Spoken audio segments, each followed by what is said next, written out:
All right, so today we're going to go over something called counting principles, which I think is pretty interesting. It leads us into probability and some kind of just interesting ideas that, you'll see these connections and, maybe you've made them before, but they're not always apparent. So we're going to start with a basic situation and we'll expand from there. So we have 8 pieces of paper, and each on each one of these pieces of paper is a number 1 through 8. You draw a piece of paper at random from the box, write down the number, and put the paper back in the box. Then you draw a second piece of paper and record that number down. So using that method, how many different ways can we obtain a sum of 12? So did anybody think about this? Does anybody think they have an answer they'd like to share?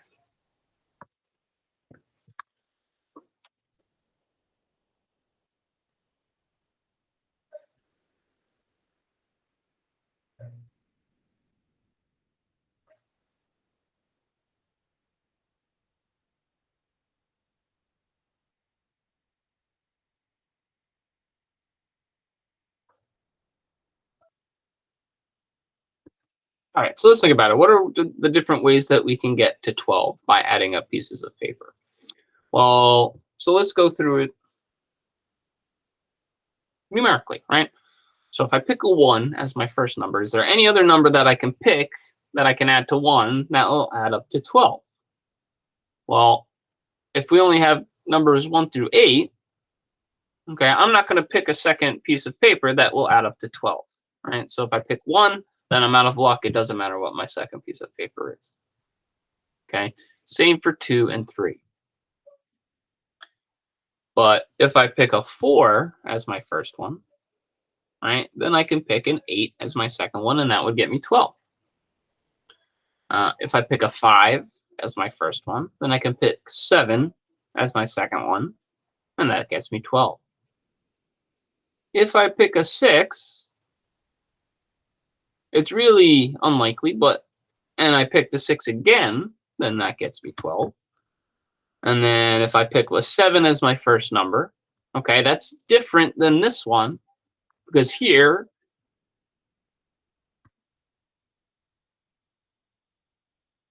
my first number was 5, right? But here it can be different if my first number is 7. Same thing for this. Okay, I might pick 8 first, and then I can pick 4, as opposed to this, where I pick 4 first, and then I get 8. All right, so looking at this, we see we can get 12 5 different ways. Okay, let me say that specifically, 5 different ways.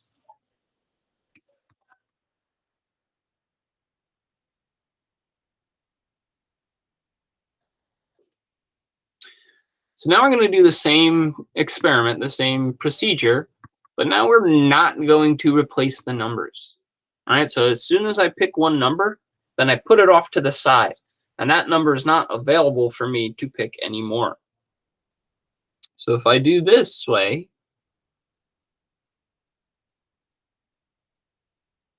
okay, everything is similar, right? 4 and 8, 5 and 7, but this one would be impossible, because if I pick the 6 first, and then I kept it outside of the box or the hat or whatever I'm picking from, I can't pick 6 again. So then I would have to skip that one.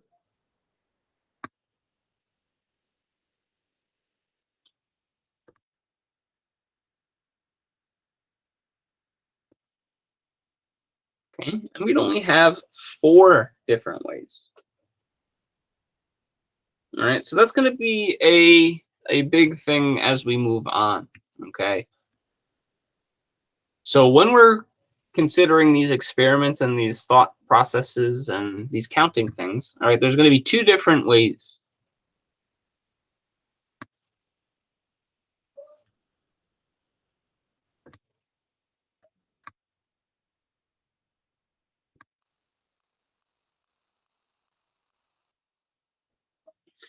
okay, with replacement and without replacement. So when we have replacement, when we do replace things, okay, that means that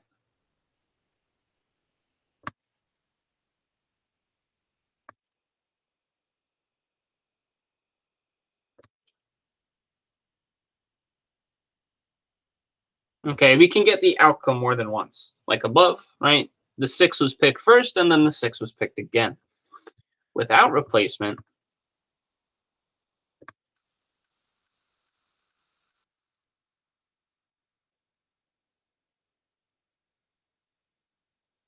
okay, then your outcome is only going to happen one time. All right, so that's just something that you need to kind of remember as we go on. Okay, so what is the counting principle? Now that we kind of have that out of the way.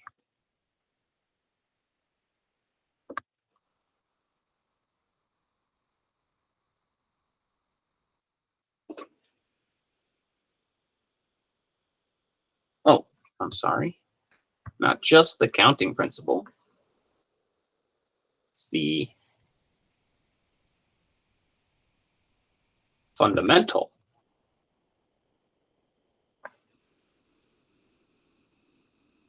counting principle. Big difference. It's fundamental.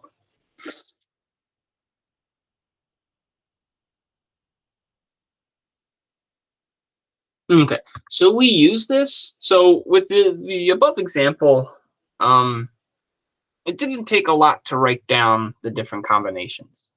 Okay, but there may be examples, there may be instances where if I had to, organize something, or if I had to, pick certain things out of a hat, and I need to record what happens, there's some instances where there's just too much to record. Okay, so say if we're talking about license plates, how many different license plates can there be, right? And that's something that we'll talk about, if not today, tomorrow. So if I need, if I'm thinking about license plates and I'm like, oh, well, we can use letters. So you have A. Then you can have A, B, right? So if I try to do that with every letter and every number, I'd be here forever. I'd be here until, next school year, and you guys be in AP calculus, and I'd still be making license plate combinations. So we need a quick way to do that. Okay, so a quick way to do that is the fundamental counting principle. So let me write this down first, and then I should have did this early, but I got caught up with calc.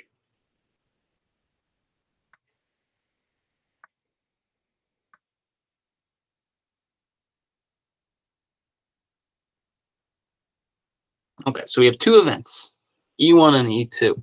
Now those events can be anything, right? In our first example that we saw, E1 is picking one number at random, and E2 is picking a second number at random. Okay, those are two separate events. Your events could be rolling dice, or picking a card, or anything. All right, anything that involves chance or picking one out of many. Okay, that is known as an event.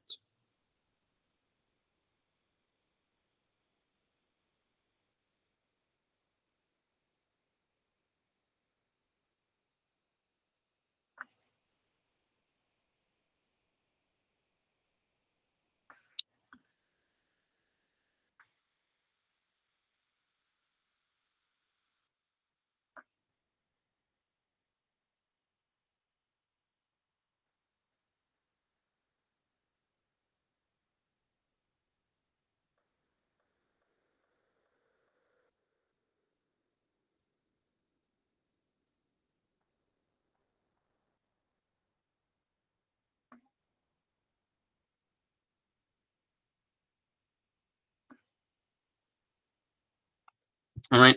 So we say that the first event, E1, can occur M1 different ways. So this is some numbers, right? So again, for the first example, we had 8 different outcomes for our first event, right? picking a number 1 through 8. It has 8 different outcomes. All right, so that's all that we're saying here. Okay, and same thing for E2. It has M2 different ways to occur.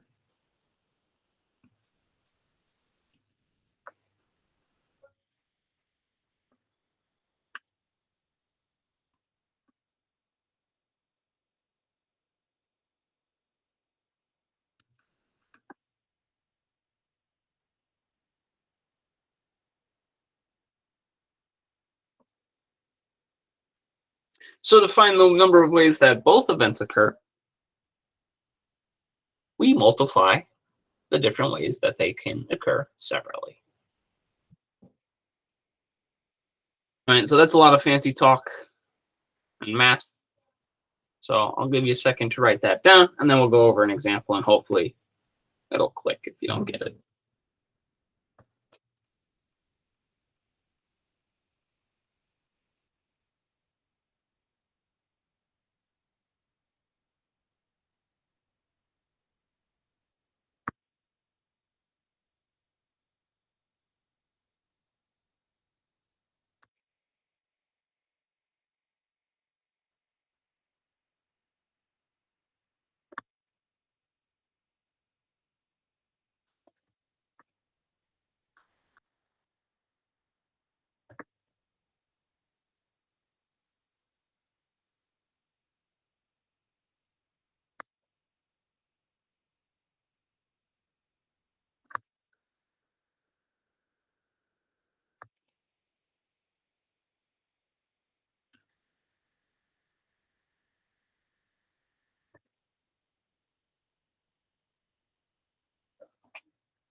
Okay, so real basic, we'll start off.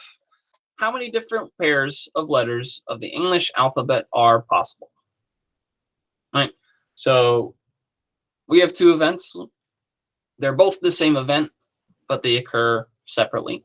And it's just pick a letter out of the alphabet, right? But we need 2 letters. All right, so these open squares, just these are the 2 events. Okay, we'll say that this is the first letter, and this is our second letter. Now, I could sit here and I can say, all right, well, I compare A and A, A and B, A and C. I go all the way through all the A's. Then I got to do the same thing with all the B's, then all the C's, right? Again, that would take forever. I'd be here, until midnight writing down combinations of letters. But we can use the fundamental counting principle to boil it down pretty simply. Well, how many of the letters do I have to pick from for the first letter? Well, I have the entire English alphabet to pick from, right? So for the first letter, there's 26 different ways because there's 26 letters.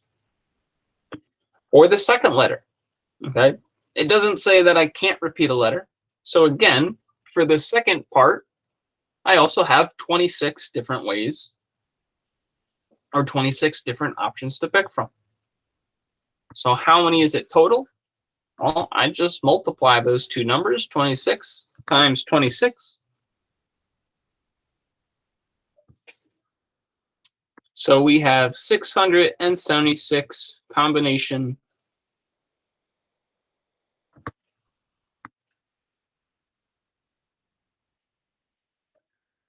of pairs of letters. Now, if I wanted to know a specific one, then I'd have to go through a list maybe. But if I just want to know how many are possible, well, there's 676 possible combinations.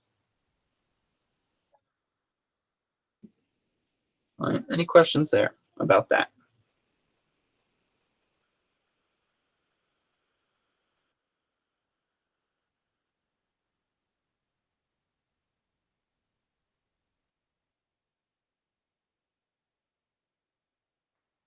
All right, let's look at another example.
Okay, so another major example that we can talk about is telephone numbers. All right, so telephone numbers in the US have 10 digits. All right, so I'll just do lines instead of boxes this time.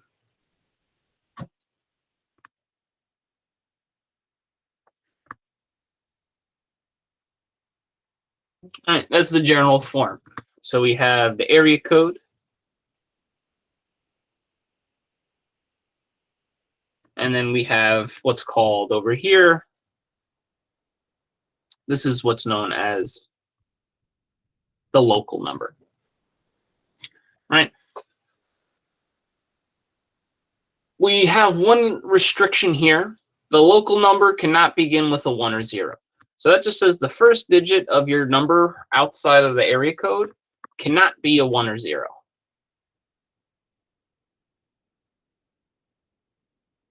Okay, there's no telephone number that starts with a 1 or 0. That's just the rule. So how many different area codes are possible?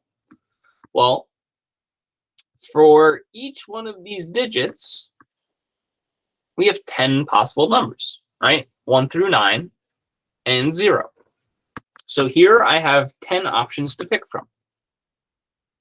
Again, for the second number, I have 10 options to pick from. For the third number, I have 10 options to pick from. So for the area code, okay, just for the area code,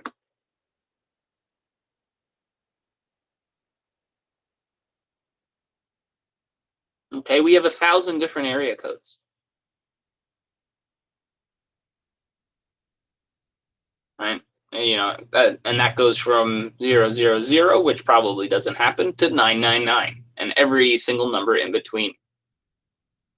Now, for the local number, okay, if I can't pick a 0 or 1, well, then I only have 8 choices here, and then I have 10 for the rest of those. Okay, and again, I didn't mention this before, but in blue here, these aren't the actual numbers. These are the different numbers I have to pick from, right? So I have 10 different numbers to pick from for all of these, and I only have 8 different numbers to pick from there. So if I multiply all those numbers together,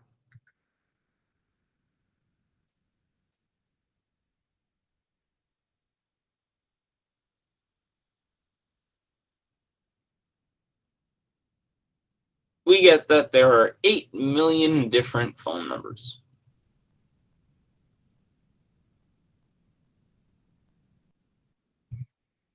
And that's something to think about. You know, there's well over 8 million people in the United States, right? Something like 330 million people in the US, I think. So there's different ways of, dealing with that. But even with just, the first 7 digits, okay? Back when I was a kid, you didn't need an area code. If I was just, dialing next door or in the area, I just needed 7 digits. And then if I had to dial outside of New Jersey or something like that, then I have to do a different area code. Okay, so even with just these, oh wait, that's not right. Oh, that's without the area code. I'm sorry.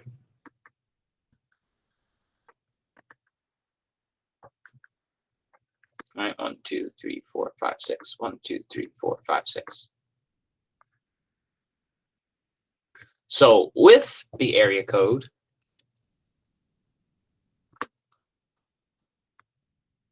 we add an extra 3 zeros.